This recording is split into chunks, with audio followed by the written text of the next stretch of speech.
In this video, let's check strategy parameters. So this first function you call in your strategy actually has quite a lot of parameters, and let's go through them and just understand what do they mean and how you can use them.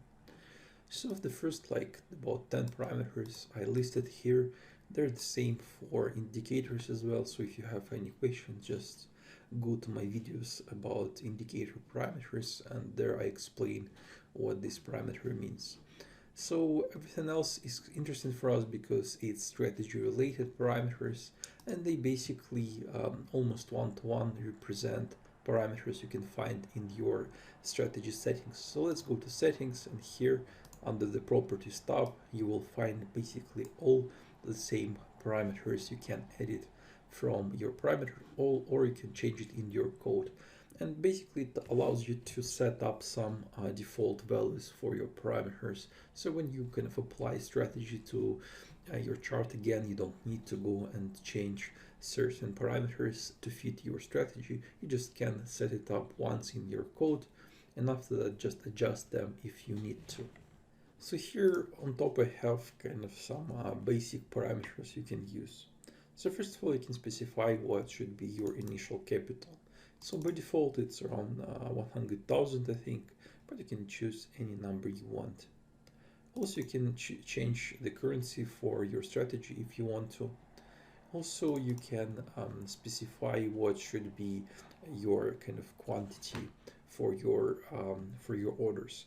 If you don't specify quantity inside your orders, PineScript will compute them for you, depend on these two parameters. So first you have to specify what is your quantity type, and it can be one of three types. So it can be fixed, when you can just specify how many lots do you want to buy. You can specify strategy cash to specify how much money do you want to spend on this order, or you can set up like percent of equity. And PineScript kind of will automatically compute your quantity based on your current equity. So here, for example, I have a strategy .% of equity, and here as a default quantity value I specify 100. So that means that my strategy will always invest 100% of my equity into new orders. Also, you can change default value for your pyramidal parameter. So pyramiding actually allows you to kind of open few position of the same direction at the same time. So next here you can specify what should be your commission and slippage as well. Try to do that because it will give you more realistic results. Just go to your exchange, explore what are the commissions and what is typical slippage, and actually you can set them up here, and this will give you a bit more realistic results. And this here is almost the same as you have for your default quantity. You can specify commission type. Commission type can be computed as a percent of your position, or it can be cash per contract or it can be cash per order as well. And here you can specify commission value as well.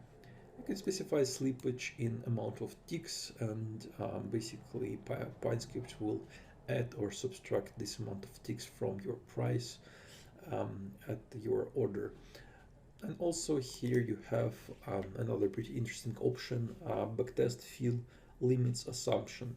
So you can ask PineScript to make your stop and limit orders a bit more strict.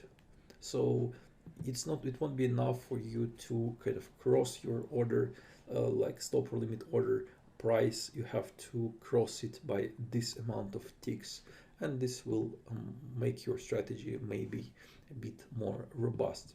Next here you can specify what is your margin for your short positions and for your long position.